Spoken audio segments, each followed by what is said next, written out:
Paul, good to see you. How you doing? How you been?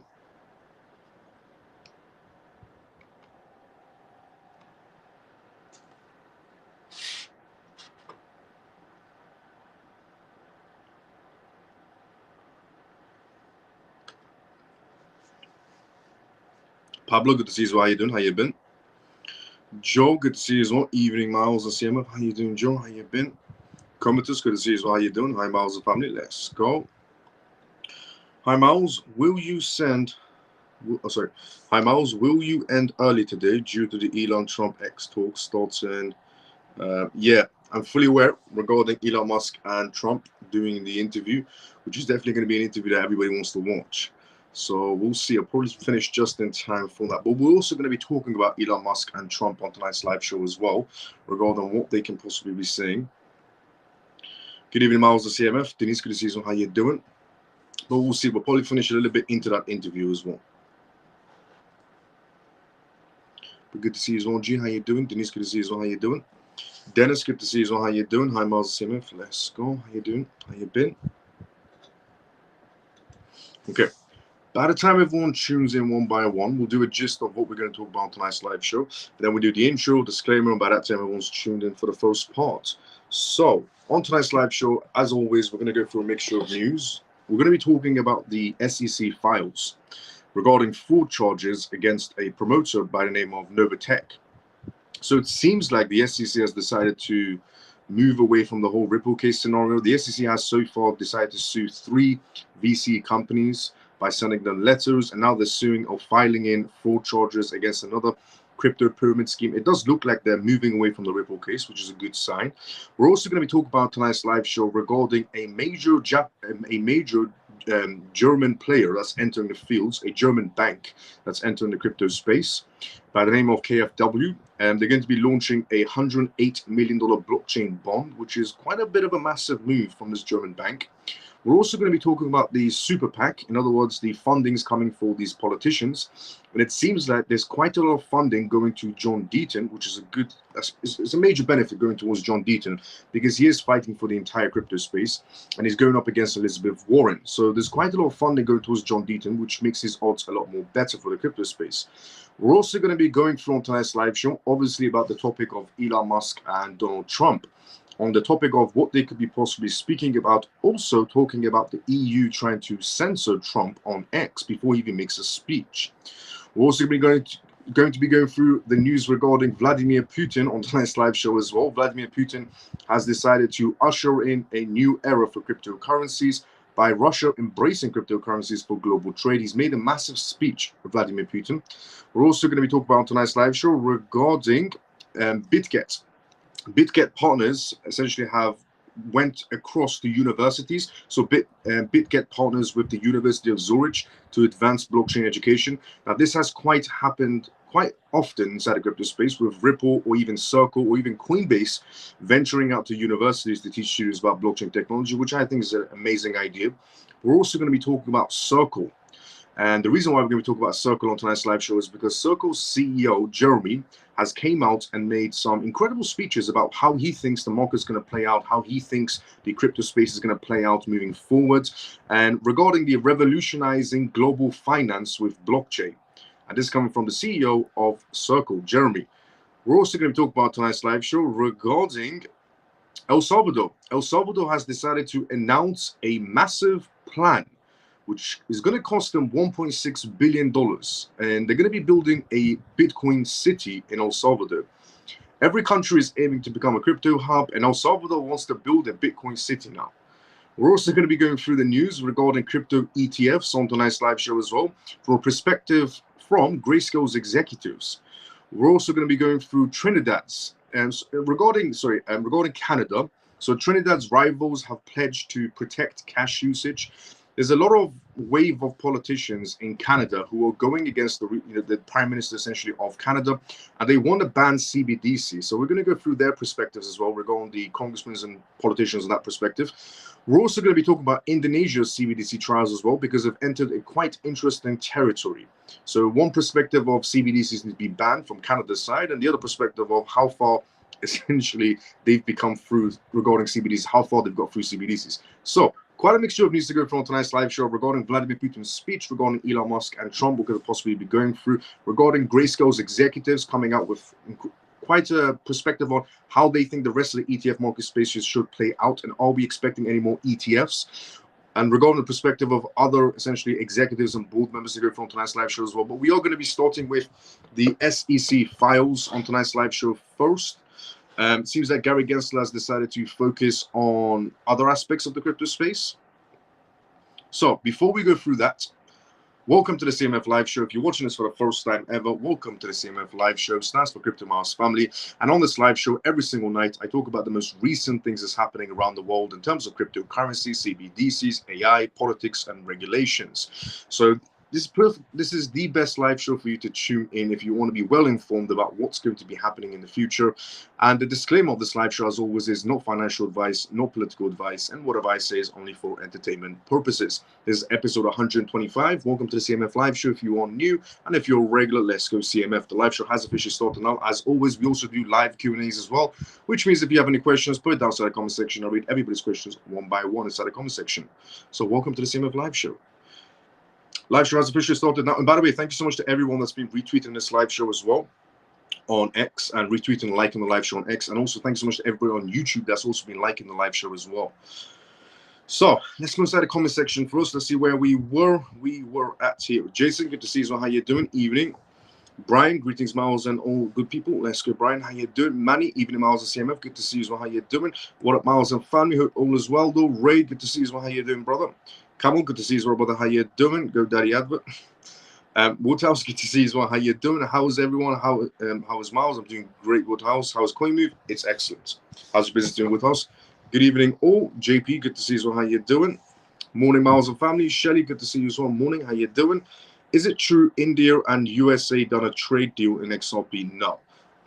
So there was some speculations and rumors, news on that part. No, it's a token that's been pushed. I'll get into that matter as well. But regardless, there's a news spreading around that India has done trades on oil on the XRP ledger and so on, and it was basically on a token by the name of CFT token. It's all pretty much lies until it's verified. XRP up, down, or sideways. For the time being, still sideways. Do you think XRP market cap can get to $3 trillion without regulations? Oh, well, if it's going to be without regulations, then there have to be something that's pushing it to that stage. And the only thing that could push it to that stage without regulations would be an ETF. Good day, Miles. Mike, good to see you as well. How you doing? An ETF could be the only aspect that could push it to that stage. Not overnight again, over time, without regulations. So, first news to go from tonight's live show is regarding the SEC files. Before we get into the Elon Musk and Trump and what they could be possibly talking about, we are going to be talking about essentially the SEC scenario first. So the SEC has filed fraud charges against promoters of Novatech, alleged $650 million, essentially a crypto pyramid scheme. It does seem like the SEC and Gary Gensler have decided to focus on other matters inside the crypto space than focusing on the whole Ripple scenario from now on. Because the SEC has essentially decided, Gary Gensler and the SEC have decided to go after venture capital companies that essentially went and funded crypto startup companies. And now they're focusing on Novatech. So it does seem like their focus has shifted from Ripple, which is a good sign. So the US Securities Exchange Commission, SEC, filed a suit against alleged crypto pyramid scheme, Novatech, and 8 of its promoters on Monday, charging them with fraud and multiple violations of federal security laws. Novatech allegedly scammed investors out of $650 million over a 4-year period, the SEC said in its filings. The lawsuit comes to 2 months after the New York Attorney General Letitia James filed suit against Novatech, its founders, and other alleged pyramid schemes with ties to Novatech as well. According to the SEC's complaint, Novatech and its promoters preyed on certain affiliate groups, largely Haitian, essentially speaking groups in the US and abroad via WhatsApp groups and promotional events, convincing over 200,000 investors around the world to fork out a collective of $650 million between June 2019 and May 2023 when the scheme collapsed. It does also seem like the SEC is focusing on crypto promoters. So if you're a type of person that promotes too many random crypto projects, you could be on the SEC's list somewhere down the road. The company's founders, American married couple Cynthia and Eddie, who are now believed to be living in Panama, and promoters including Morton, James, Corbin. There's a list of people on this SEC list that are being sued right now. All named defendants in the SEC lawsuit used religious overtones when soliciting investors as well. And Cynthia Patton dubbed herself as the renowned CEO of this company, Novatech Promotional Materials, on her social media profiles, and claimed that God sent her a vision of starting the company while she was brushing her teeth. I'm not even making this up. This is what's filed in with the SEC. Novatech would-be investors believe that their investments will be pooled and then traded in the crypto and foreign exchange markets. Novatech's marketing materials essentially promised investors 2 to 3% returns per week, according to the SEC, and probably never posted a weekly trading loss. But according to the SEC, only a small fraction of investors' money was ever actually invested into this program, and the money that was invested suffered significant trading losses. Instead of their petitions and their employees allegedly operated a Ponzi scheme using new investors' money to make payments to earlier investors. They also allegedly transferred millions of dollars of investor funds to themselves. The scheme began to unravel in October 2022 as investors began to experience significant delays when attempting to withdraw their funds from the website. Shortly after the withdrawal troubles began, several state security regulators in the US and Canada issued a cease and desist order against Novatech. By May 2023, the petition shut down Novatech and took its website offline, leaving the remaining funds unable to withdraw their funds. The SEC's complaint is alleging that Novatech and petitions violated the anti-fraud and securities registration provision and the Federal Reserve security laws. The assorted promoter defendants are accused of violating the anti-fraud securities registration and broker registration provisions of the federal security laws. The SEC is seeking permanent injunctive reliefs and plus prejudgment interest and civil penalties. One defendant, Morton, has already agreed to partial settlements without admitting or denying the charges against him. Zizia also agreed to pay $100,000 in civil penalties and to be permanently enjoined from future security violations. The partial settlement must be approved by the judge. These are the things that the SEC should be going after. These are the type of people that the SEC should be going after, not Ripple, Coinbase, essentially Binance, and so on, or Kraken. This is the type of people the SEC should be going after, and it's good that they're going after them. But the storyline of a crypto company by the name of Novatech that told people that God has chosen this company apparently, and that people should be investing into this crypto because the CEO of this company was brushing her teeth. I'm not even joking. This is what was mentioned on the filings of the SEC, that the CEO of the company was brushing her teeth, and then she had a vision from God to create a startup crypto company which got funded $650 million, defrauded everybody, and now they're absolutely, every single one of them has been arrested, obviously, and anybody that promoted Novatech in the crypto space is also being investigated as well. So all the influencers maybe that promoted this project are also going to be investigated.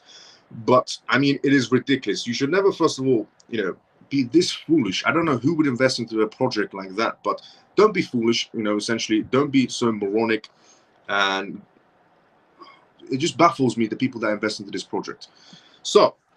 But the reason why I shared this news regarding the SEC that was filed in today is because a few nights ago, I also revealed that the SEC is now putting all their focus towards VC companies. So the VC companies that promoted or essentially raised funds for startup companies, and now they're focused on this particular Ponzi scheme. So it does look like the SEC is using their powers essentially for legal basis on things that matter, actually going after people who are defrauding, creating Ponzi schemes inside the crypto space, and so on. So it does seem like their focus has shifted from the whole Ripple case for time being, and probably forever. Now, the next news to go from tonight's live show is from KFW. And basically, the German state-owned bank has decided to enter the crypto space with quite a big budget. So KFW to launch a $108 million blockchain bond, the game changer. A Germany state-owned development bank, KFW, is stepping into the future. They are planning to launch blockchain-based digital bonds. It's a big deal because it shows how traditional finance is starting to warm up to the world of cryptocurrencies and blockchain technology. Let's explore what's going to be happening and what to be expecting from this massive German bank. Taking a leap forward, KFW isn't new to digital bonds. They've already issued one under Germany's Electronic Security Acts, but now they are going to be stepping up things further by launching a blockchain-based bond. This is all part of the European Union's central bank digital currencies, or the central bank's ECB trials to see how well blockchain can work with central bank money. Panel, who manages transactions at KFW, made it clear that the bank is all about pushing boundaries with new technologies and reshaping the future of finance. KFW teaming up with the right partners to bring this plan into reality.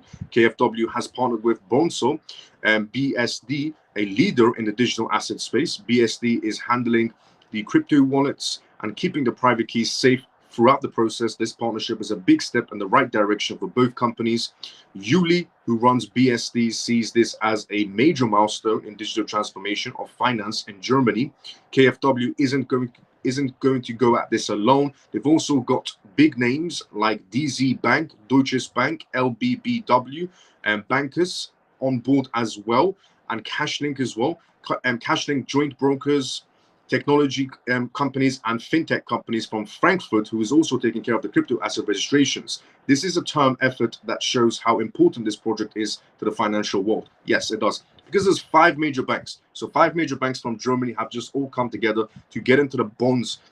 Not only that, but they're actually doing it for CBDC purposes with the ECB bank. So it does show that how fast traditional finance has decided to join the blockchain space. The bond is expected to be worth at least 100 million euros, or estimate of $108 million. Will mature in December 2025. KFW isn't the only player to experiment with blockchain. Industry big names like JP Morgan are also jumping in and trying blockchain for bond issuance. The success of KFW will pave the way for other banks to get on board. Using blockchain technology will make transactions faster, less expensive, and easier to track. As KFW pushes forward, everyone in finance is watching closely. We might be looking at the beginning of a new chapter where blockchain starts to blend in with traditional finance. So this is definitely amazing to see that KFW, with 5 other major banks, DBS Bank and Deutsches Bank and some other major banks inside the EU, have all come together on the purposes of creating issuance and bonds. Now, obviously, DBS Bank, Deutsches Bank, and so on, they all have some sort of contracts with Ripple as well. Does that mean that their bond issuance is going to be on the XRP ledger or any other ledger? We would have to see, but I'll definitely keep everybody updated on the matter of KFW, on how far they're going to be getting and which essentially ledger they're going to be using. But what's also good to see, and an indication, is that how close we are to traditional finance entering the blockchain space, which is what we want. The closer we get to regulations, the more banks, the more essentially corporations that'll be entering the crypto space, which means more money. But also, if more money is more manipulation as well, keep down the consideration. Now, let's go inside the comment section before I read you the next news, which is regarding the Elon Musk and Trump. But before we go through that, let's go inside the comment section first. When will the bull run start? Will it post us election now? Will it be... Actually, let me just go a bit up because I missed out a few comments. Personally great. Let's go Woodhouse. Absolutely astonishing, Miles. Thank you for asking. Let's go Woodhouse. My brother, a YouTube guy, Crypto Hulk, said the SEC is looking into suing Ripple again for a new stablecoin. Is this true? No. I'm not going to comment on the person, Crypto Hulk, in any sort of a way. But what I am going to give you is my perspective. Is the SEC going to be suing Ripple's new stablecoin? There are no indications, no filings with the SEC either. If the SEC does make a filing, it's a public filing, so we would essentially have some sort of indication or idea that they're going to be going after their stablecoin. But no, there are no indications whatsoever of any sort of filings with the SEC going after Ripple's stablecoin. So for the time being, that will stay speculation and rumor, not valid information in any sort of a way. Messi, good to see you as well. How you doing? And good to see you as well, Gotti. When will the bull run start? It will post us election now. Well, here's the thing.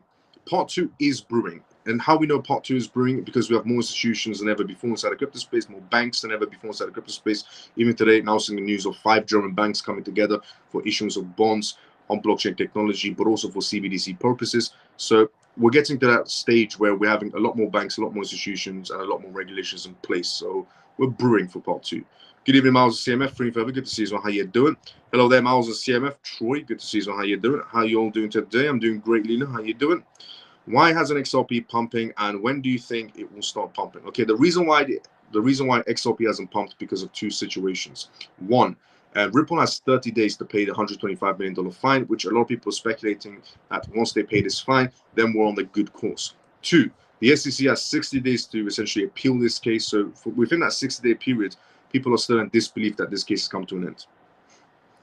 Thank you, my brother. No problem, Go Clothing, anytime. Now, EU demands that Elon Musk censored Donald Trump in tonight's interview. So the EU has written a letter to Elon Musk, which Elon Musk made it very public, that the EU is not happy with Donald Trump coming out and voicing his opinions on the matter. Obviously, the EU understands that Elon Musk using X as a platform, Trump using X as a platform, especially with an interview with Elon Musk, it's definitely going to bring a lot of eyes on this matter. So I'll tell you what, when Chris essentially did, Chris did an interview with Putin. When Tucker did an interview with Putin, nobody liked it. The EU didn't want Tucker doing an interview with Putin. The US didn't want Tucker doing an interview with Putin. Nobody wanted them essentially doing an interview together because truth will come out. So when Tucker sat down with Putin, the speech about World War III or scenarios of the world going to wars, or the UK needs more soldiers, the US needs more soldiers, all of those speculations and rumors came to an end when Tucker did an interview with Putin. And before Tucker did an interview with Putin, the EU came out and said Tucker should not be doing an interview with Putin. The UK said they should not be doing an interview with Putin. The US came and said the same thing. Canada came and said the same thing. The entire world didn't want that interview to happen because sometimes they don't want the truth to come out. Same scenario goes here.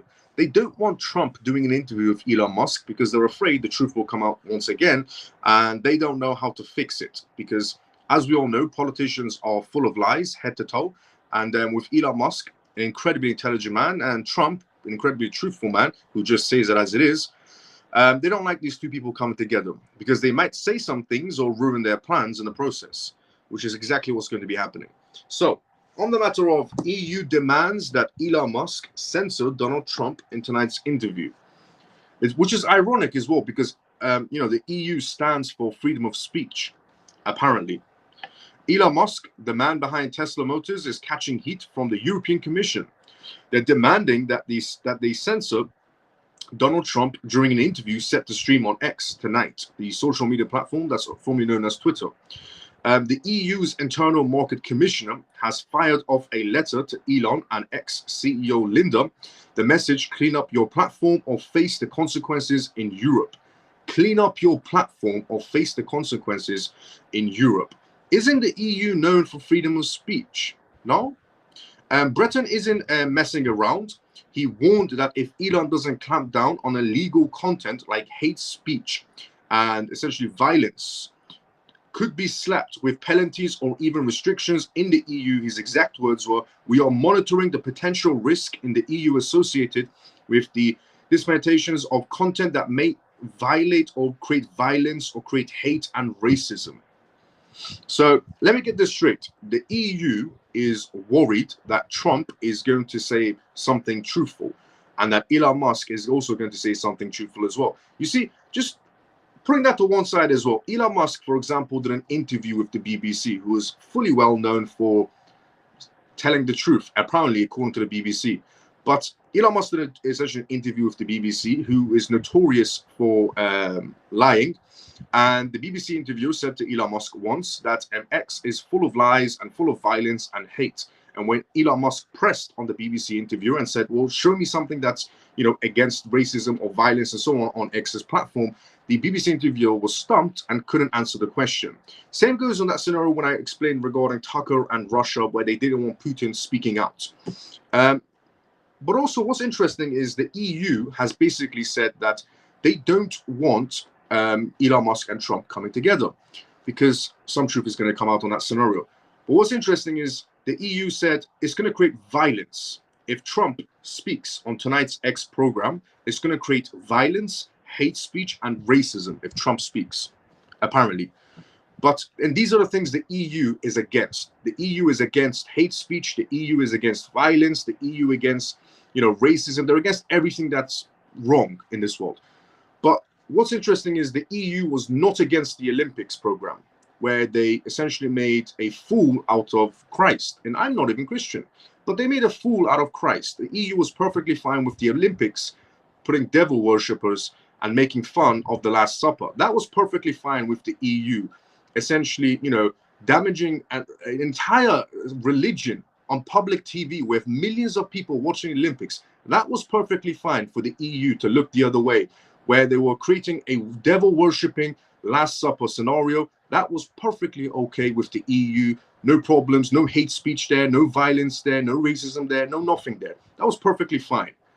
But two people coming together to talk about politics, two people come together to talk about crypto maybe, and so on, that is going to create so much violence and hate and racism and so on. But, you know, essentially going against an entire religion, making it look like devil worshippers, that's perfectly fine. No problem there. No hate there, no nothing there. That's perfectly good for the EU. But the other way around, you know, two people coming to voice their reasons and essentially spill the beans on politicians, that's against hate speech. That's pathetic.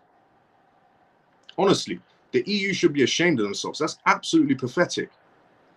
Now, Britain wrote, referencing tonight's plans interview with Trump, he demanded that Elon take a swift action to ensure the platform systems are up to snuff and report back what measures are being taken. The EU is telling Elon Musk to report back to them. Who does the EU think they're, essentially, who does the EU think they are in this scenario?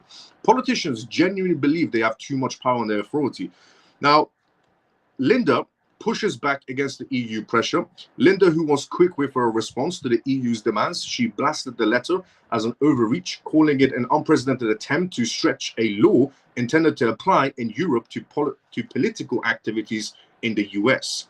Linda also took a shot at the EU for what she sees as condescending behavior. She said, it's also patronizing European citizens, suggesting they are incapable of listening to a conversation and drawing their own conclusions. This all comes as Elon prepares to host Donald Trump as an unscripted chat on Space. You know what I love about Elon Musk as well? For him tweeting about it the whole day, Elon Musk was tweeting about it, how it's going to be unscripted. Do you know how much fear politicians have right now? Kamala Harris is shaking right now. So is Sleepy Joe. Well, not Sleepy Joe. Sleepy Joe's not all there. But Kamala Harris is shaking right now. And the Biden administration is shaking right now. The entire world is shaking because they don't know what Trump is going to say because it's unscripted. For Trump, it's one of the few campaign events it's got lined up this week as he tries to regain his footing in a tough race against Vice President Kamala Harris. Tough race against Vice President Kamala Harris. Vice President Kamala Harris can't even explain how the cloud. Have you seen her describing how to store your files? She said you keep it in a cabinet, put a lock on it, and then somehow now it's in the clouds. She lied about going to the borders, and when she was asked the question again, she said, well, who's been there before? Tough race. The EU is backing up their demands with the Digital Service Act, DSA, a piece of legislation that puts the squeeze on social networks and streaming platforms to crack down on harmful content. Britain has made it clear that the EU is ready to use every tool at its disposal to protect its citizens from what he called serious harm. Trump and essentially Elon Musk coming together, speaking together, is serious harm. No, it's not serious harm. You're just afraid the truth is going to come out, where every single politician pretty much is head to toe full of BS, is what they're afraid of. Not because it's harmful speech. There's no harmful speech intended. Has anybody ever seen Elon Musk cause harmful speech in an interview? No. But has anyone seen the interviews with Elon Musk where he presses for the truth? Yes. While X is boosting around 300 million users globally, a third of whom are in the EU, the platform is classified as a very large online platform under EU law. This designation means that X has a legal obligation to follow European laws, particularly the DSA. As the clock ticks down to tonight's interview, all eyes are on Elon, and he'll respond to the EU's demands where he will comply and censor Trump. Or will he push and risk penalties in one of the world's largest markets? Look, the chances of the EU trying to look, I'll be honest, if the EU even tries to censor X, I'm telling you right now, if the EU tries to even censor X, this interview will become bigger and bigger and bigger. The more you try to shut people out from the truth, the more people will try to run towards the truth. So if the EU wants to censor X, go for it. It's not going to work. If you try to censor X, your people are going to start using VPNs. And this show, basically Elon Musk doing his speech with Trump, is going to get bigger and bigger and bigger. There's no stopping it whatsoever. But if you try to shut people out, they'll run towards it even more. Even the people that are not interested will run towards it. Now, so here's the options. Just let it happen. Honestly, Let it happen. For once in your lives, let's just hear the truth.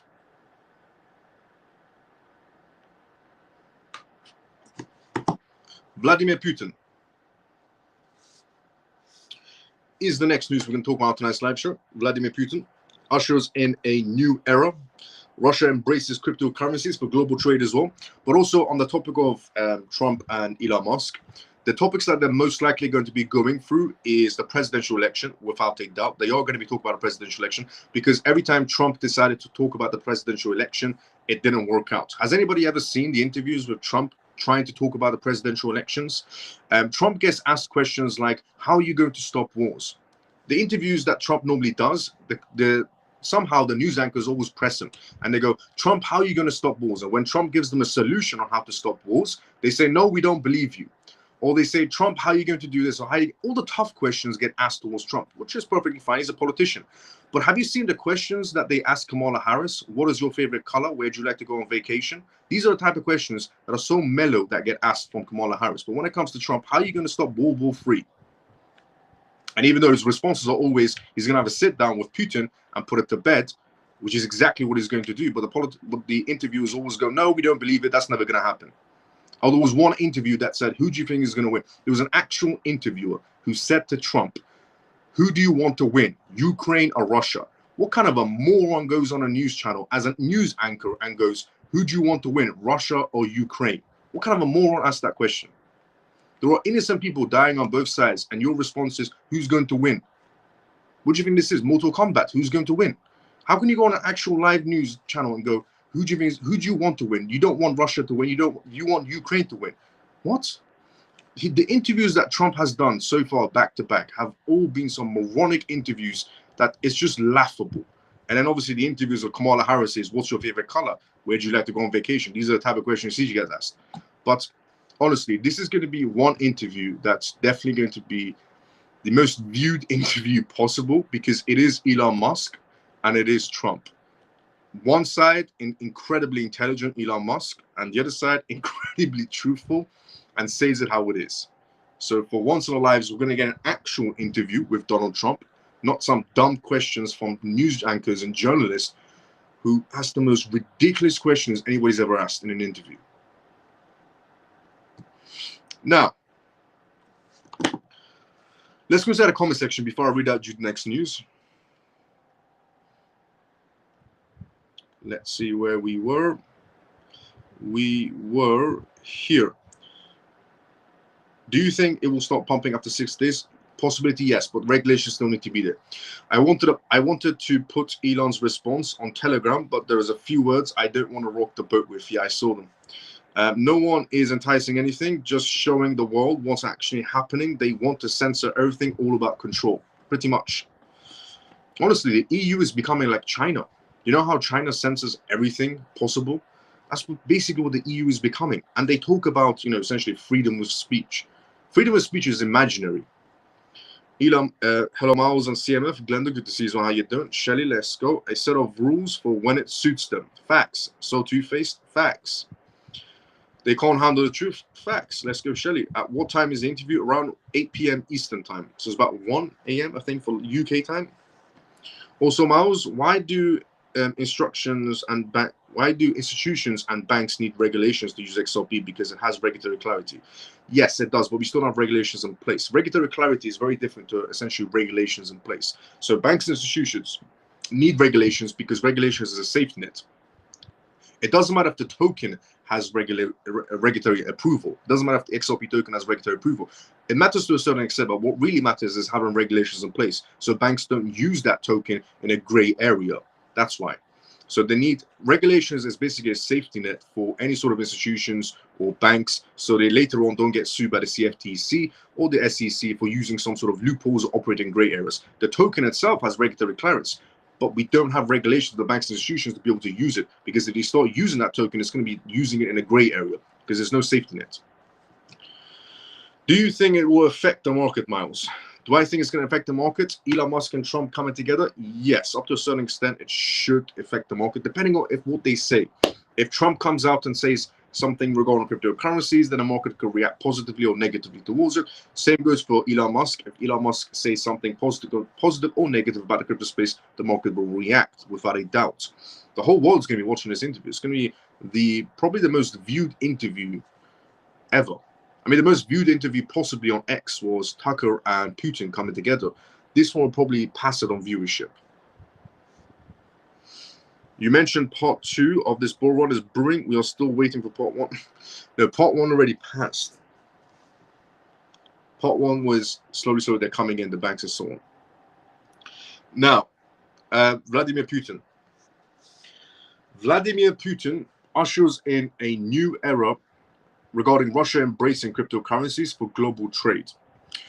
Russian President Vladimir Putin has dramatically reshaped the future of international e-commerce by signing a groundbreaking law that integrates cryptocurrencies into global trade. This new legislation represents a significant pivot in Russia's economy strategy, positioning the country as a key player in the burgeoning field of digital currencies. Vladimir Putin's decision to endorse cryptocurrencies used essentially in international transactions was officially intact. He did introduce it on August 8th, is when he introduced it, but it's got signed now. Marking a pivotal shift in Russia's approach to global trade, the law introduces experimental legal frameworks designed to facilitate and regulate the use of digital currencies in cross-border transactions. This move is poised to transform Russia's financial landscape, enhancing the efficiencies of trade, bolstering the country's competitive edge in global marketplaces. Vladimir Putin's vision, transforming international trade with cryptocurrencies. Vladimir Putin's latest legislative action is more than a regulatory adjustment. It is a strategic overhaul aimed at modernizing Russia's international trade practices. The new law not only introduces the legal possibilities for cryptocurrency transactions, but it also includes a provision for adapting existing regulations to support innovation. By redefining key concepts such as currency values and electronic platforms, the legislation lays the groundwork for broader cryptocurrency adoption as well. The law enables significant flexibility, allowing the experimental operations of digital currency transactions. This will potentially simplify and exhibit Russia's international trade processes. A part of this initiative, Putin is setting the stage for Russia to harness the potential of digital assets, making its trade operations more efficient and to the evolving global economic environments around it. Pilot projects under the supervision of the Bank of Russia. The central to Vladimir Putin's new cryptocurrency law are the pilot projects overseen by the Bank of Russia. These projects are designed to test the feasibility of cryptocurrency transactions in international trade and develop a structured approach for their integration. The Bank of Russia will play a critical role in evaluating these trials, which aim to identify both opportunities and challenges associated with digital currencies. The central bank's involvement is crucial in ensuring that these experimental legal frameworks are practical and effective. The pilot projects will explore various aspects of cryptocurrency usage, including cross-border trade procedures and establishments of electronic platforms within Russia's national payment system. The governor of the central bank has hinted that the first cryptocurrency transactions could commence by the end of this year. This ambitious timeline reflects Vladimir Putin's commitment to positioning Russia at the forefront of digital currency revolution. So by the end of this year, we should be expecting some sort of cross-border payments with Russia. Implications for Russia's economic strategy and global standings. Vladimir Putin's strategic move towards integrating cryptocurrencies into international trade underscores a broader ambition to enhance Russia's global economic standings. By adapting this forward-thinking approach, Putin is not only modernizing the Russian financial system, but also signaling Russia's intentions to lead the digital economy. This legislative change is expected to have a far-reaching implications both for Russia's domestic financial practices and its position in the global trade market. The law is designed to foster innovation and efficiency in trade, potentially setting a precedent for other nations to follow.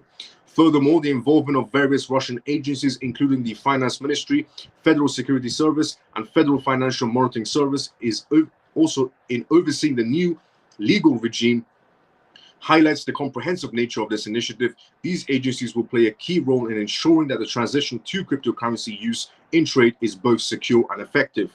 Conclusion: Vladimir Putin's bold step towards digital dominance. Vladimir Putin's recent actions underscores a decisive shift towards embracing digital currency revolution by enacting legislative that supports the use of cryptocurrencies in international trade. Putin is positioning Russia as a leader in the digital economy. This strategic move is not just an economic measure, but a geopolitical maneuver aimed at establishing Russia at the forefront of global financial finance and innovation. As the world watches how Russia implements these changes, it will become clear whether this bold step will redefine international trade dynamics and set new standards for global economic practices. Stay tuned for further updates on this evolving story and impact on Vladimir Putin's revolutionary approach to digital currencies. So I am also going to be definitely updating everybody, step by step on how far Russia's got regarding their cross-border processes, because Russia is aiming for essentially cross-border payments to be happening this year, is what Russia's aiming for, signing their legislation into law.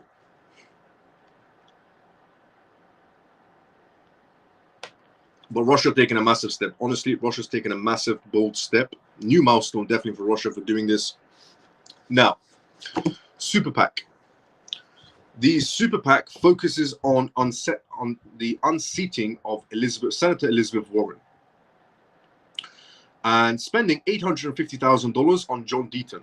So we know, if you have been in the crypto space for a while now, you would know that John Deaton wants to take the seat of Elizabeth Warren. Senator Elizabeth Warren is pretty much an absolute waste of space and an absolute waste of time, and shares the exact same brain cells as a goldfish. And Senator Elizabeth Warren is incredibly greedy and needs to be removed from her position ASAP. Now, a political action committee PAC that accepted donations from crypto industry players, including Ripple, has spent $850,000 to support Republican John Deaton in Massachusetts primary. According to records from the Federal Election Commission, the FEC, the Commonwealth Unity Fund Super PAC reported dismantling essentially roughly $450,000 in a direct mail buy to support Deaton on August 7th, and more than $500,000 in a media buy on August 6th. These are all the details that came out. The purchases followed the Super PAC spending more than $300,000 on a media placement in July. Deaton, one of 3 Republicans running to represent Massachusetts in the United States Senate starting in 2025, has the support of many in the crypto industry without a doubt. In July, Ripple announced it will be donating $1 million to the Commonwealth Unity Fund to support John Deaton in his battle to replace Democratic Senator Elizabeth Warren, who has served the role since 2013. In April, Gemini co-founders also Cameron and Tyler donated $6,600 directly to John Deaton's campaign, the maximum amount allowed by individuals for both primary and election bids. The twin brothers also announced in July that they would be contributing $1 million combined to John Deaton, but at the time of publication, it was unclear whether the funds would go directly to the Republican campaign or supportive PACs. Flush with cash. According to the FEC records, as of July 31st, Deaton has roughly made $1.7 million in his bid for U.S. Senate in 2024, with roughly $1 million in cash on hand. Senator Elizabeth Warren has raised roughly $6.4 million since January 2023 and has roughly $4.9 million in cash on hand on July. The Massachusetts primary scheduled for September 3rd will likely be one of the next proving grounds for money from crypto and interest groups in the U.S. elections. On August 6th, candidates from the U.S. House of Representatives for 4 districts across 3 states, backed by the Fair Shake Super PAC and its affiliates, won their respective primaries after more than $4 million in media buys. John Deaton is a lawyer who has filed briefs supporting legal actions by some crypto firms against the U.S. Securities Exchange Commission, SEC Gary Gensler. He launched his Senate campaign in February. Support for John Deaton is not universal across the crypto industry.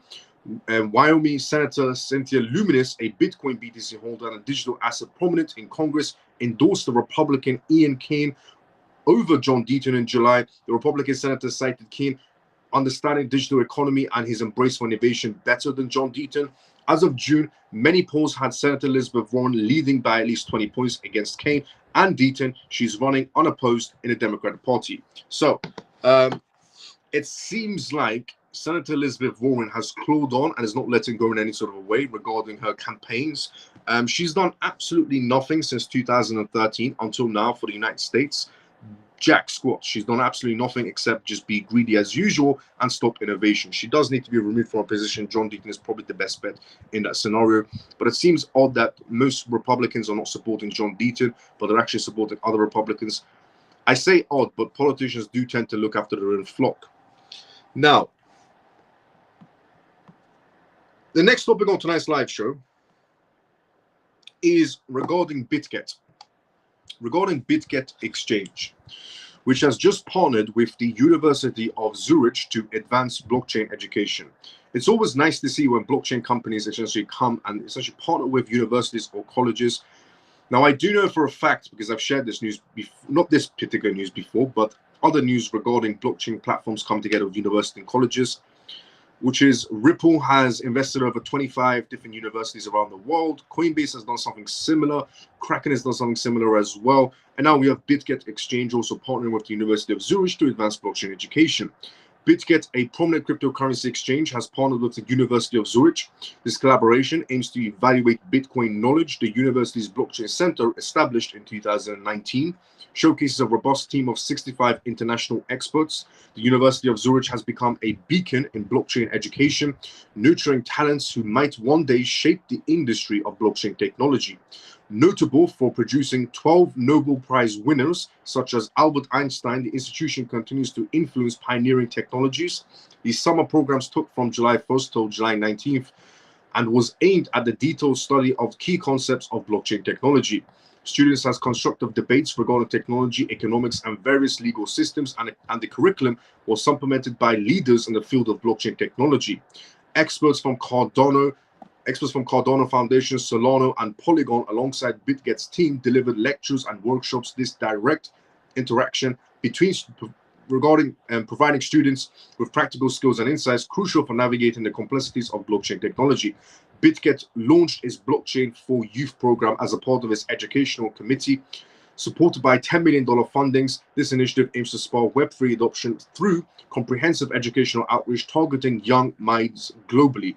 The initiative includes university campus lectures and multiple hackathons and crypto experience days as well. These events are designed to integrate practical learnings with theoretical knowledge, pioneering students for the future challenges in blockchain technology. The top performers of summer schools were awarded prizes, acknowledging their excellence and encouraging their further developments. Professors, one particular professor for the course director praised the program's impact, emphasizing the importance of high-quality education of blockchain technology. BitGet's COO highlighted the significance of the collaboration. He noted that working with leading academic institutions like the University of Zurich is crucial for nurturing innovation and supporting the growth of Web3 ecosystems. This partnership between BitGet and the University of Zurich signifies a major step towards enhancing blockchain education and developing the next generation of industry leaders. Both institutions are committed to continuing their support for educational programs that promote advanced technological understandings and innovation. Genuinely, it is absolutely amazing to see that blockchain technology is being taught at university level. But blockchain technology should, in general, be taught in middle schools, in colleges, and universities. It is definitely the next era. Blockchain technology is going to revolutionize everything around us in terms of finance or how we operate on a daily basis. So these are the topics, in my point of view, that should be taught as a curriculum in school education, not the topics that we have going on right now, where people are trying to guess if they are a giraffe or a zebra. Just want to point that one out. Because that is what the topics are that are being discussed in some schools around the world. In some schools, those are the topics genuinely being debated. If somebody is a giraffe or a zebra, in my point of view, they should be teaching about blockchain innovation and AI technology. So when they do leave school, they can make money. And when they make money, they can, maybe buy a car for themselves or buy a home for their parents or for themselves or go on vacation and, spend time with family and friends. And these are the things that matter, not if you represent a giraffe or a zebra or a camel. Those are things that are irrelevant, especially as an adult. Now, Circle's CEO has came out and made a speech. Circle's CEO said regarding the topic of revolutionizing global finance with blockchain technology. Circle's CEO, Alir, took a risk and entered the realm of digital currencies in 2013. Now, this is his life, and then on what he thinks the future of cryptocurrencies is going to be, the future of blockchain technology is going to be. So he took a risk and entered the realms of digital currencies in 2013. He co-founded Circle with the goal of building a more open and global financial system through the use of blockchain technology. Circle's flagship product, USD coin, that was USDC, a stablecoin pegged to the US dollar, was launched to address the volatility that essentially affiliated early cryptocurrencies such as Bitcoin. Exchange institutions and individuals all frequently use USDC, making it one of the most dependable stablecoins on the market. Alir's experience with Circle has not been without its problems. One of the major challenges has been navigating the complexities and frequently unpredictable regulatory frameworks surrounding cryptocurrencies. Unlike many of his colleagues, Alir has saw regulations as the important part of the industry's progress. Without a doubt, he became an active advocate for the simpler regulatory frameworks, meeting with legislators and financial regulators around the world. His efforts were crucial in establishing Circle as a compliant and trustworthy player in the digital currency sector. Alir's regulatory approach is based on his idea that for digital currencies to become widely used, they must operate within a framework that provides security, stability, and transparency, something that USDT can't do. Now, this belief has influenced Circle's operations and played a significant role in the company's ability to form agreements with large financial institutions and governments. Blockchain, the next evolution of the internet. Jeremy Alir's concept goes far beyond digital currency. He sees blockchain technology as the internet's next evolution and an infrastructure layer that will transform how society handles data, performs transactions, and develops apps. He frequently compares blockchain networks to networks operating systems, which lay a groundwork for decentralized apps and services. According to Alir, we are currently experiencing the third generation of blockchain technology, which stands out its scalable platforms that can support millions of users. This evolution, he essentially argues, is to the shift from the early web to the current internet, with blockchain ready to impact industries ranging from finance to healthcare, supply chain management, and beyond. Ali's optimism for the future of digital money is payable. He frequently draws analogies between the early days of the internet and today's blockchain technologies. Alir believes that businesses will follow in footsteps of the internet, which took place decades to change businesses and become the fundamental part of daily life. He believes that stablecoins such as USDC will gradually take market share away from traditional electronic money systems, potentially taking a sizable piece of the world market over the next decade. This optimistic perspective is not merely wishful thinking. Under Alir's leadership, Circle has been vanguard of blockchain innovations, pushing the forefronts of what is possible in digital currencies and decentralized banking. The company's strict relationships, technological developments, and regulatory engagements all point to the future in which digital currencies play an important role in the world economy.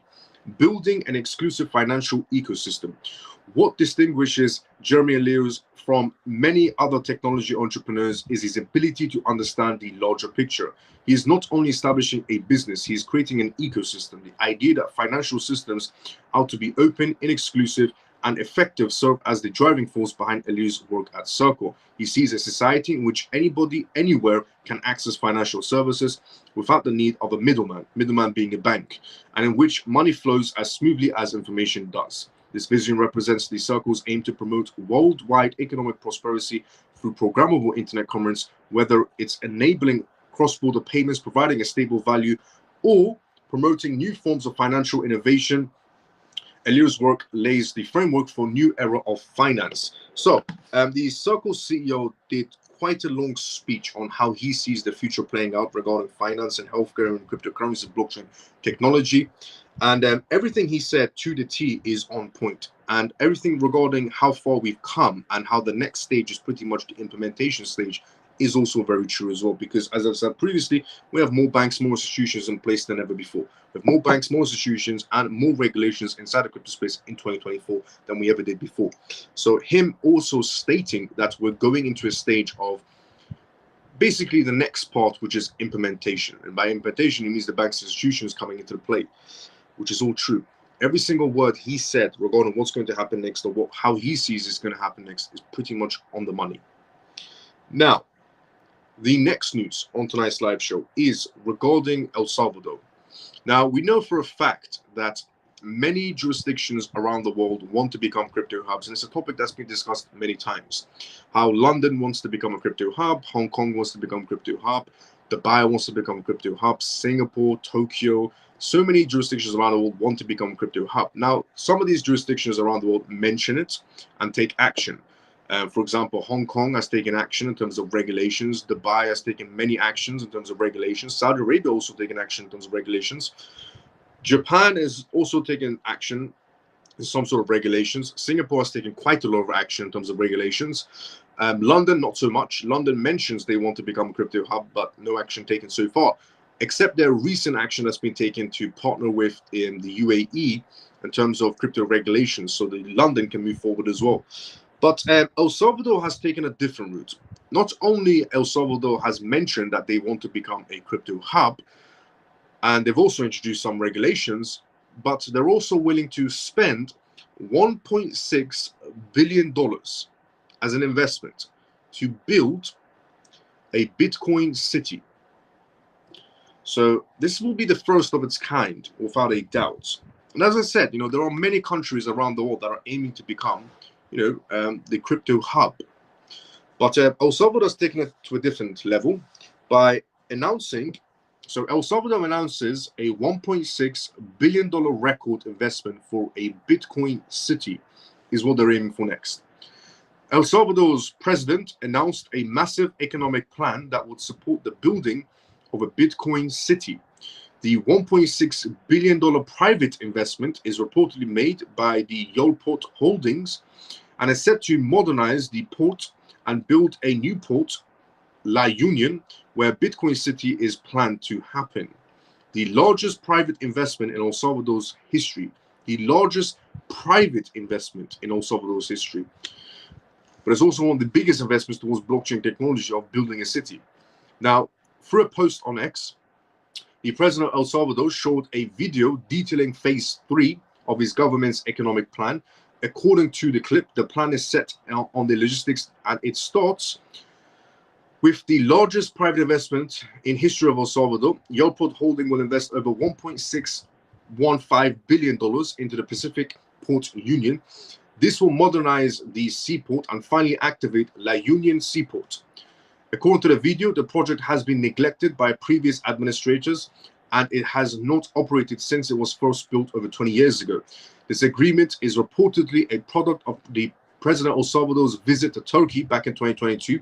The agreement will be a mixed ownership company between Yelport Company and CEPA, which will operate both seaports for the next 50 years.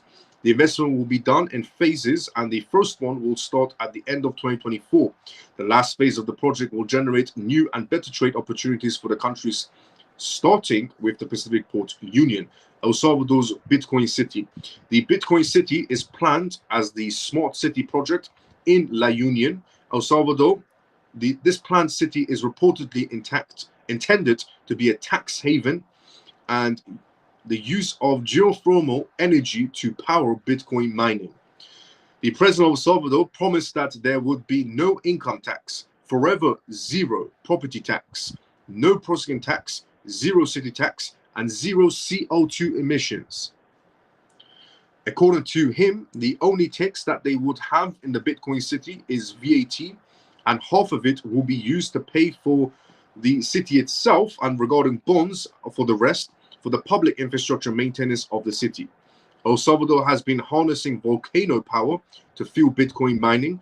According to the official website showing the nation's Bitcoin reserves, the country now holds 5,839 individual Bitcoins worth over $348 million. The country's online Bitcoin treasury launched recently offers real-time data regarding the country's Bitcoin reserves. El Salvador is more public and more transparent than pretty much any country on this planet in terms of what their government's doing with their money. But yeah, El Salvador is building a massive Bitcoin city worth up to $1.6 billion. And it's going to have zero tax, zero CO2, zero tax, zero just to go through it one more time, it's going to have, he said, no income tax, forever, zero tax on property taxes, no other taxes whatsoever, zero city tax, and zero CO2 emission tax, which is basically ULEZ and LEZ is what we have in the UK. If you drive in central London, for example, and just to explain how CO2 tax is the most dumbest idea ever created, CO2 tax, because they've renamed CO2 tax in London, for example, as ULEZ, which is, if you have a diesel or a petrol car that produces too much CO2, you're basically paying for ULEZ or LEZ to drive into the city of London because you're producing too much emission and too much CO2, so you're paying to enter the city. And apparently that money is going to be used to put more wind turbines or solar panels. Let's all pretend that that the UK invests taxpaying money on wind turbines and solar panels. But starting next year in London, they're going to be charging electric vehicles, ULEZ, they're going to be charging electric vehicles congestion charge as well, entering the city of London. Congestion charge was also placed to slow down CO2 in central London as well. And electric cars are also going to be paying congestion charge starting next year in the city of London, just to show you how ridiculous that law is. So we have a law where if your car produces too much CO2, you're entering into a certain stage of London, you're going to be paying congestion charge. And but if you drive an electric car, you don't pay congestion charge. But starting next year, you're going to be paying congestion charge because somehow your electric car is bad for the environment. And in reality, it really is, because the way the batteries are made and everything else is made, it is really bad for the environment. But they promoted it as electric cars is for saving the planet, but somehow electric cars now have to pay congestion charge as well, starting next year in the UK. That should be an interesting one. And obviously, I said this before and I'll say it again. How global warming works, for anybody that's still confused, is global warming real? Is global warming not real? Is it just speculation or conspiracy? So how global warming actually works is you take your bank card and you swipe it in the sky, and the more money you pay, the better the weather gets. It's genuinely how it works. The more tax you pay, the better the weather becomes, is how it's described in the most simplest way. So if you're ever confused on global warming, does it exist, does it not exist? The more tax you pay, the better the weather becomes. Obviously, we know that the weather operates with the banking systems. So the next news to go from tonight's live show is regarding crypto ETFs. They're in phase 3. Does the US even have a phase? So far, the US hasn't revealed any phases, but El Salvador is definitely taking the routes. Now, crypto ETFs will expand to new asset types, indexes, grayscale executives. The market essentially for cryptocurrency exchange traded funds, ETFs, will expand to encompass new types of digital assets, as well as diversified crypto indexes, according to an executive at an asset manager, Grayscale Investments. So Grayscale has came out and said that we are going to be expecting more ETFs. And it's not just going to be Bitcoin and Ethereum all the way. We are going to be expecting a lot more, essentially, ETFs on the way. Now, Grayscale obviously being the one that was the indicator and the push for Bitcoin ETFs, but also, ironically, the manipulation was from Grayscale regarding Bitcoin dropping in value when the ETFs were launched and then doing a U-turn. But putting that to one side. So we're going to see a number of more single asset products, and then also certainly some index based on diversified products. Dave said from Grayscale's global head of ETFs. Grayscale is among the largest issuers of crypto ETFs, with upwards of $25 billion in assets under management, AUM, across its United States listed crypto ETFs. Its US exchange traded products currently comprises single asset Bitcoin, BTC, and Ethereum funds. The SEC authorized Bitcoin ETFs to start trading in January, and then did the exact same thing for Ethereum ETFs in July.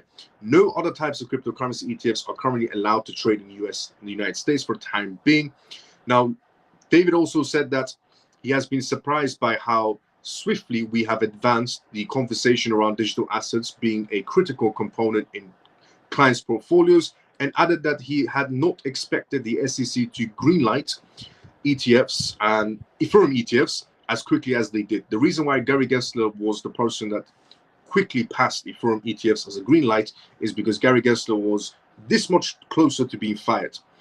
The path with which we come to regulatory permission to launch Ethereum spot ETPs was quite a sprint, and a little bit back of a shock when I think the eternity of the market throughout, we are going to be faced with denials from the SEC. Numerous proposals have been made regarding crypto ETFs and are waiting regulatory approval.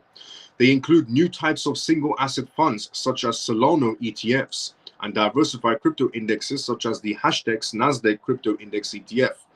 The National Securities Exchange, such as Nasdaq, are also hoping to begin listing options on BTC and Ethereum ETFs soon.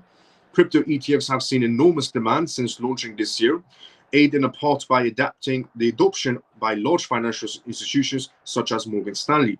We have more than 15 billion in inflows. That's more than 3 times the largest one-year inflow of any ETF ever in history of ETFs, Levi said.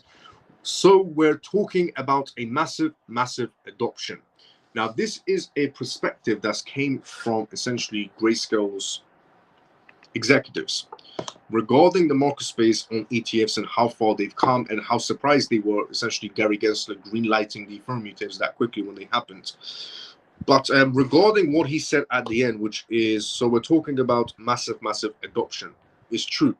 And regarding him mentioning Morgan Stanley, because Morgan Stanley and a few other banks and a few other Wall Street firms have entered the crypto space as well, which has caused some attention on that matter as well, where more institutions are now looking at Morgan Stanley and their movements inside the recent market space. And institutions do tend to follow each other as well, just keeping that in mind. But also putting that story to one side now, because we're now going to be talking about Canada and regarding the matter of CBDCs, which is a crucial topic in today's world, without a doubt. If you are in the crypto space, you understand obviously what CBDCs are and how CBDCs can impact everybody on their daily basis. So there are some politicians in Canada right now going against the Canadian Prime Minister and trying to stop the idea of CBDCs happening, whereas the Canadian Prime Minister is obviously pressuring for CBDCs. So a new bill is going to be introduced in Canada, but it hasn't passed yet. So Trinidad's rivals pledge to protect cash usage and vows to ban CBDCs in Canada. The Bill C-400 aims to stop the creation of a CBDC in Canada and ensure cash remains available across the country. Now, some people will look at this story and go, this is absolutely amazing. You know, politicians for once in their lives are coming out to protect people and saying, you know, if we go into CBDCs, nobody has privacy, everybody's payments are tracked, and this is bad for everybody. And people see it as, wow, you know, politicians actually do care. If you're a moron, you would think that. Any politician who stands against CBDCs, they're not standing against CBDCs for your sake, they're standing against CBDCs for their sake.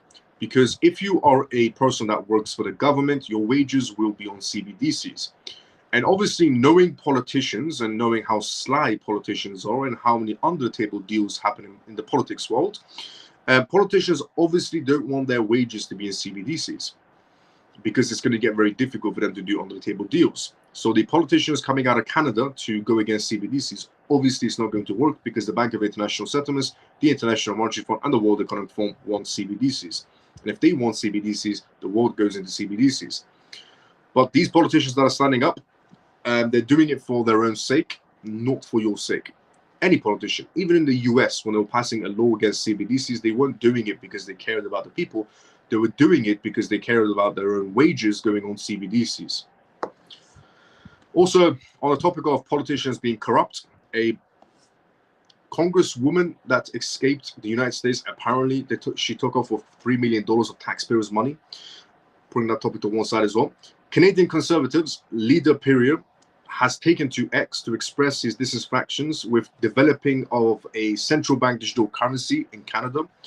He cited he needed to safeguard the use of cash and maintain cash infrastructure while ensuring the government does not digitalize the economy. Let me put to you straight as well. Once we go into CBD, obviously CBDCs are not good, very bad, very programmable. But once we go into CBDCs, all of these politicians that are scathing from the top and using taxpayers' money, yeah, no politician on CBDCs is going to have any sort of chance of using taxpayers' money anymore, because the government will also be, programmable CBDCs for everybody. So, Previous view in the tandem with Bill C-400 proposed the Canadian Parliament by MP Ted, the bill noted that Trinidad Liberals, the current ruling party in Canada, have pushed the Bank of Canada to print $500 billion, which has led to inflation across the country and placed the citizens into debt. Moreover, the idea of placing another currency solely in the hands of one government will make it easier to print more money, rendering the Canadians powerless. It was stated that CBDCs should remain only within the private sector, allowing countries' citizens to decide on investments of their choice, which I fully agree with. People should have the choice of using CBDCs or not, but we don't live in that world. We live in the real world, not the la la land. You don't really have a choice in life, and they always put it out to you as options. Even the idea of CBDCs is going to be presented to you as an option. It's optional to use CBDCs when they do get launched very soon, 2025, and in some cases 2024, depending on what jurisdiction you're from. But they're always going to present it to you as an optional scenario, but it's never optional in reality, because everything around you will be in CBDCs. And then you're going to be stuck with cash that you can't use, which means you would have to go to the bank to turn that cash into CBDCs to use in the real world. So is it really optional to use CBDCs? Not really. Now, Bill C-400 aims to stop the creation of the CBDC in Canada and ensure that cash remains available across the country. The bill suggests to change the Currencies Act and the Bank of Canada Act to remove the government's power. The bill stated, and whereas conservatives believe that any digital currency should remain exclusively with the private sector so Canadians can make their own investment choices free from the government interventions, we are undersigned call the NDP Liberals to support common sense conservative Bill C-400 to ban the Bank of Canada from creating a central bank digital currency and ensure a legal tender cash continues to be available across Canada. Obviously, the longer cash carries on, the longer the inflation will be created, and the longer these politicians will be able to use that cash for their political adventures, let's say. Now, it's unclear when the Bill C-400 will be passed, as that depends on the political situations, and the public thinks that the result of these debates and reviews in Parliament, which can take a few months to a year. If it takes more than a year, CBDCs will be released in Canada. Either way, they're going to be released. Now, if you have lauded the Polar Review, Steve, for example, an investor with over 55,000 followers on X, commented, "Say no to CBDCs." Another comment from Pleb Reporter, a YouTuber and a brand ambassador at Beaver Bitcoin with over 79,000 followers, stated that cash is king and at the same time freedom also. Canada's exploration of CBDCs. Canada, like many other countries, have been studying and working on the need for digital currencies as it ponders following the global trend of CBDCs and advancements in the financial system. The country's central bank has also been researching where CBDCs could function. Research conducted by the Canadian Central Bank released last November revealed that citizens prefer holding cash backed by their central bank and want to maintain access to banknotes. The bank also notes that citizens express their right to privacy, which they feel that the digital dollar could compromise, which it definitely will. It was also revealed that concerns were raised about the accessibility of digital dollars and the possibility that it would not add to the financial stability risk. Now, the idea of going into CBDCs and the economy will be fixed is here and there. But one thing is mind is that cash is completely ruined. The inflation is too high, they've printed too much. And if we go into CBDCs, they're going to ruin CBDCs as well. Let's just be fairly honest. Greed is a big problem in this world, and governments have too much greed, and politicians below the governments also have too much greed going on as well. So, I mean, I would say I'll give them 10 years on CBDCs before they stop printing too much again, realistically. Now, from Canada being 50-50 on CBDCs and is at the end going to be 100% on CBDCs, Indonesia, on the other hand, has moved up. Indonesia CBDC trial enters second phase. Now, what's interesting about their second phase is the programmable part. Indonesia's central bank plans to launch the second phase of its central bank digital currency, CBDC, trial this year. Building on the success of the first phase from the first half of the year, the first phase focused on a wholesale CBDC, deployed and distributed ledger technology. The Bank of Indonesia partnered with the local commercial banks and fintech firms with the focus of being mainly on the simple issuance and exchange and redemption of digital rupee. Now, the second phase will center on integrating the digital securities ledger and its payment system blueprint for the next 5 years. The central bank revealed its plans to test the issuance and redemptions of digital securities, including tokenized real-world assets and native blockchain tokens. Now, this is what they're going to be doing in their second phase of CBDCs. In this second phase, the regulators will explore the interoperability of digital securities and digital rupee depositories, and BI will then proceed to use digital securities in the financial market and other monetary operations. According to the blueprint, it intends to explore whether blockchain can replace the existing system and what, if any, added benefits the technology offers. Now, when CBDCs first started out, they said it's optional. Now we've got to a stage where they're thinking about, can blockchain technology replace the existing system? The trial will eventually explore other secondary functions. Here's also interesting as well, such as making CBDCs programmable. Some countries, including Kazakhstan, have opted for a programmable CBDC to enhance the accountability. The Asian nations recently programmed its digital tenge to be exclusively used for payments in the construction of railway connecting to China. Indonesia wholesale CBDC trials are expected to set the stage for the country's transition into a retail CBDC. As with most countries, Indonesia believes that a wholesale option is easier and less risky to implement, as it only involves banks and other payment companies. A recent survey by the Bank for International Settlements found that the global interest in retail CBDCs has significantly waned in the past 2 years. The Bank of International Settlements found that 81% of advanced economies were exploring wholesale options, compared to 27% focused on retail alternatives. The Swiss National Bank captured this trend early this year as well, noting that retail CBDCs could fundamentally alter the current monetary systems and the role of central banks and commercial banks, for far-reaching consequences for the financial systems. From a Swiss perspective, the risk of retail CBDCs currently outweigh its potential benefits. They're only saying that to, keep people warm and fuzzy and happy from inside. But regarding CBDCs, and also Indonesia publicly announcing their next stage is programmable CBDCs, is what's going to be happening.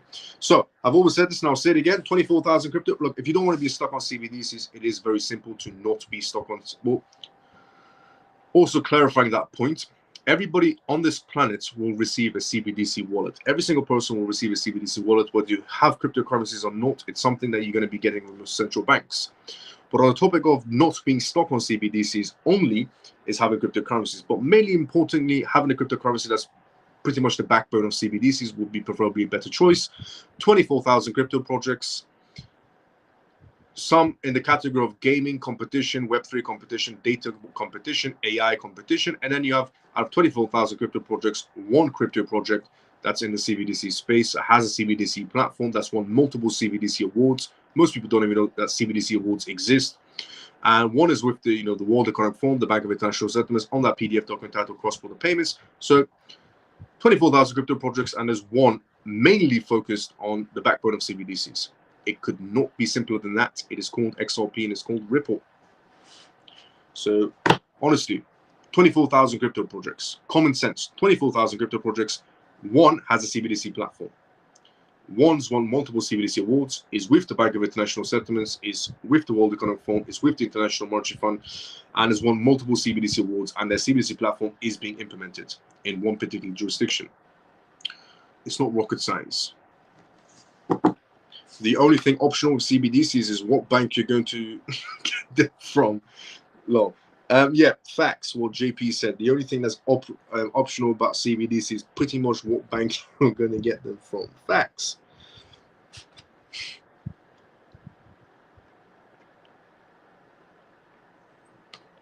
How long has Ripple been into CBDC? Since 2011.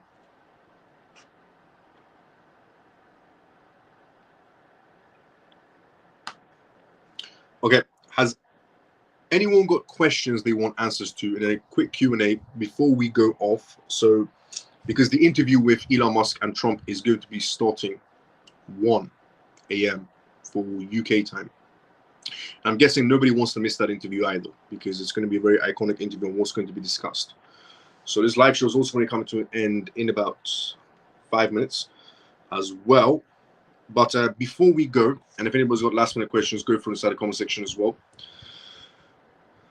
How long? HSBC on top? Pretty much. HSBC is always on top. HSBC and Standard Chartered Bank are always on top when it comes to CBDCs. Now, on this live show, just to do a gist of what we were in front of tonight's live show, on this live show, we talked about Indonesia CBDC trials. We talked about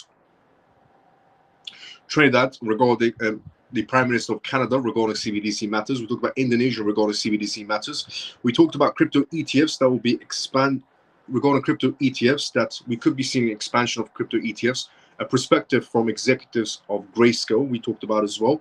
We also talked about the massive Bitcoin city that's going to be built in El Salvador, $1.6 billion in valuation. We also talked about tonight's live show regarding a perspective from the CEO of Circle on the matter of revolutionizing regarding global finance and blockchain technology. We also talked about BitGet partnering with essentially on BitGet partners with the University of Zurich teaching blockchain technology, which is absolutely massive news as well. We also talked about on tonight's live show regarding the matters of Vladimir Putin signing the bill for cross-border payments finally on paper. We also talked about tonight's live show regarding Trump and Elon Musk, which is what's going to be happening in about 10 minutes on X. We also talked about on tonight's live show regarding the super PAC backing John Deaton against Elizabeth Warren. We also went through news regarding KfW in Germany, who has decided to enter the space and is enter the blockchain space in terms of bond issuings. $100 million is what they're entering with, $108 million, and 5 other German banks are also part of the program. And we also talked about Novatech, which is what the SEC's recent filings are. But let's go through a little Q&A before we do come to the end of the live show. If anybody's got any questions, go for it. Also, if you want to discuss maybe on the topics of what you think possibly Elon Musk and Trump are going to be talking about, and hopefully the interview for Elon Musk and Trump doesn't get censored. Now, obviously, I know X won't censor it, but some jurisdictions might. So, let's see the questions on this matter now. Elon or Trump? Whose channel is it on? It's on Trump's channel. How do we find out where our own country is at which phase? CBDCs. I've searched but can't find anything concrete. I'll send you some links, Shelly. No problem. I think it's on X. It's on X, yes. It's going to be on Trump's channel. If you want to know the interview regarding Elon Musk and Trump, where it's going to be aired, it's going to be aired on Trump's channel. And Elon Musk made a tweet about it and said that Trump is back on X. Can someone please send me the link to Trump's interview with Musk? Yes. I've just shared it in the CMF mouse. Thank you so much. Shelly just shared the link to the interview that's going to be happening on the Telegram of this live show. So if you're also not part of the Telegram on this live show, join the Telegram of this live show. It's an absolutely amazing place to be. Everybody's very respectful as well. So we have come, if no one's got any more questions, we have come to the endings of tonight's live show as well, slowly. If anyone's got last minute questions, go for it before we come to an end.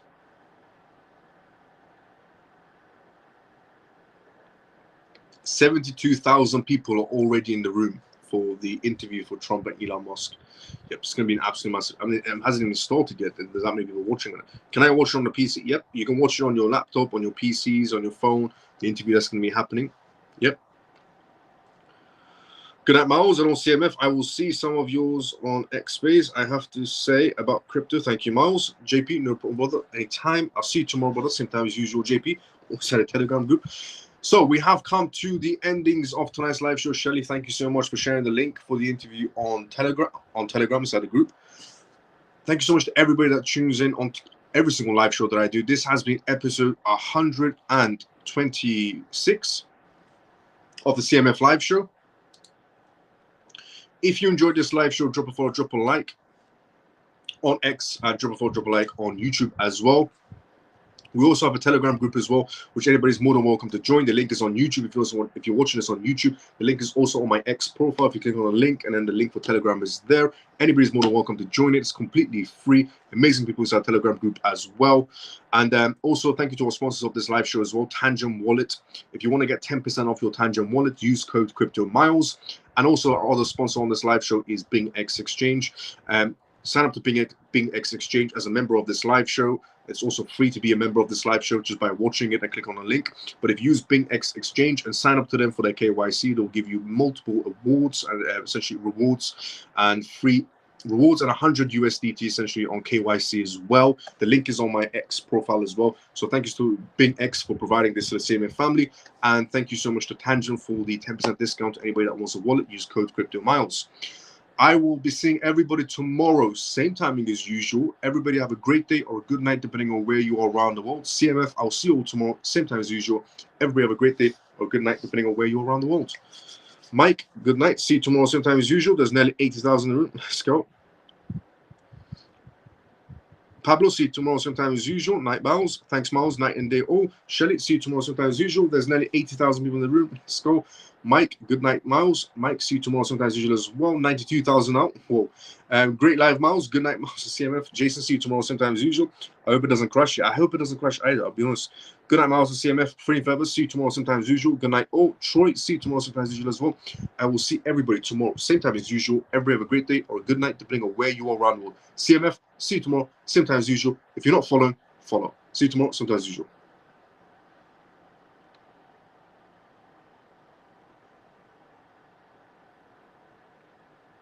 130,000. Whoa, it's climbing.